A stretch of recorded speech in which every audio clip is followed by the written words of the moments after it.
Alzheimer کی بیماری میں مبتلا ہو گئی تھی اور صرف اپنے بیٹے کو پہچانتی تھی اور چاہتی تھی ہر وقت اس کا بیٹا اس کے پاس رہے۔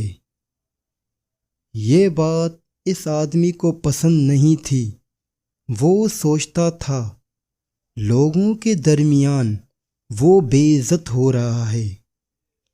جب سفر کا وقت آیا تو اپنی زوجہ سے کہا، میری ماں کو ساتھ نہیں لانا، انہیں یہی چھوڑو اور ان کے لیے کچھ کھانا پانی رکھ دو تاکہ بہت جلد درندوں کا شکار ہو جائے اور مجھے ہمیشہ کے لیے اس سے چھٹکارا مل جائے۔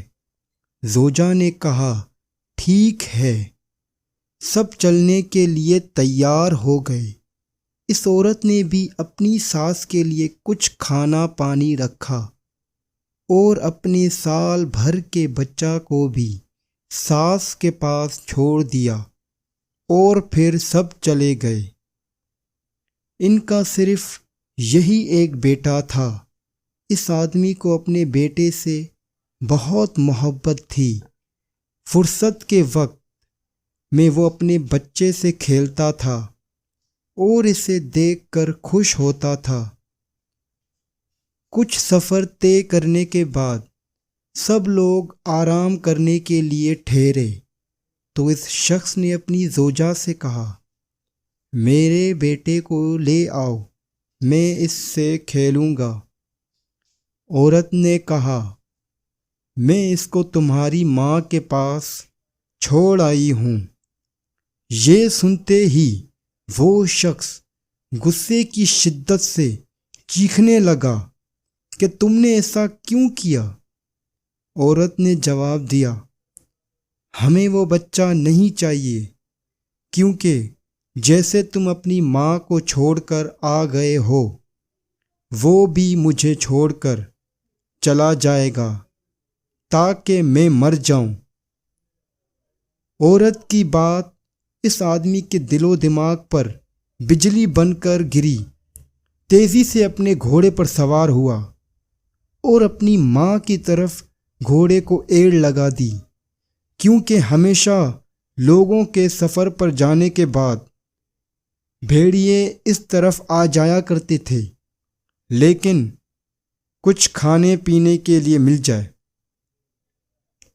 وہ آدمی جب وہاں پہنچا تو دیکھا اس کی ماں نے بچے کو ہاتھ سے اوپر اٹھایا ہوا ہے اور بھیڑیے چاروں طرف سے گھیرے ہوئے ہیں اور وہ ضعیف عورت ان کی طرف پتھر پھینک پھینک کر مار رہی ہے اور بچے کو بھیڑیوں سے بچانے کی کوشش کر رہی ہے۔ اس آدمی نے بھیڑیوں کو دور بھگایا اور اپنی ماں اور بیٹے کو واپس لے آیا، اور اس کے بعد سے سفر کے موقع پر سب سے پہلے اپنی ماں کو اونٹ پر سوار کرتا تھا اور خود گھوڑے پر سوار ہو کر اس کے پیچھے روانہ ہوتا تھا اور اپنی ماں کی اپنی آنکھوں کی طرح حفاظت کرتا تھا، اور اس کی زوجہ کا مقام اس کی نظروں میں اونچا ہو گیا تھا۔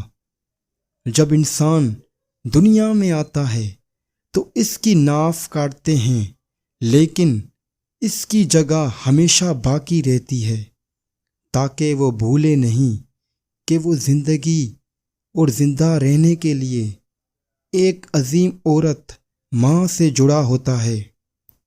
اگر تمہاری ماں قید حیات میں ہے تو کم از کم روزانہ ایک ٹیلی فون کر کے ان کی خیریت پوچھا کرو، تاکہ جس نے عاشقانہ سالہ سال اپنے ننھے سے بچہ کی آواز سنتے سنتے اس کو پالا اور بڑا کیا ہے، اس کی آواز کو سنیں اور تہہ دل سے خوش ہو جائیں۔ ماں کو نہ بھولو، کیونکہ تم ہرگز بھی ماں کی حتیٰ ایک ذرا زحمات کی تلافی نہیں کر سکتے۔ نہ بھولو، والدین کا بدلہ اللہ کے پاس بھی نہیں ہے۔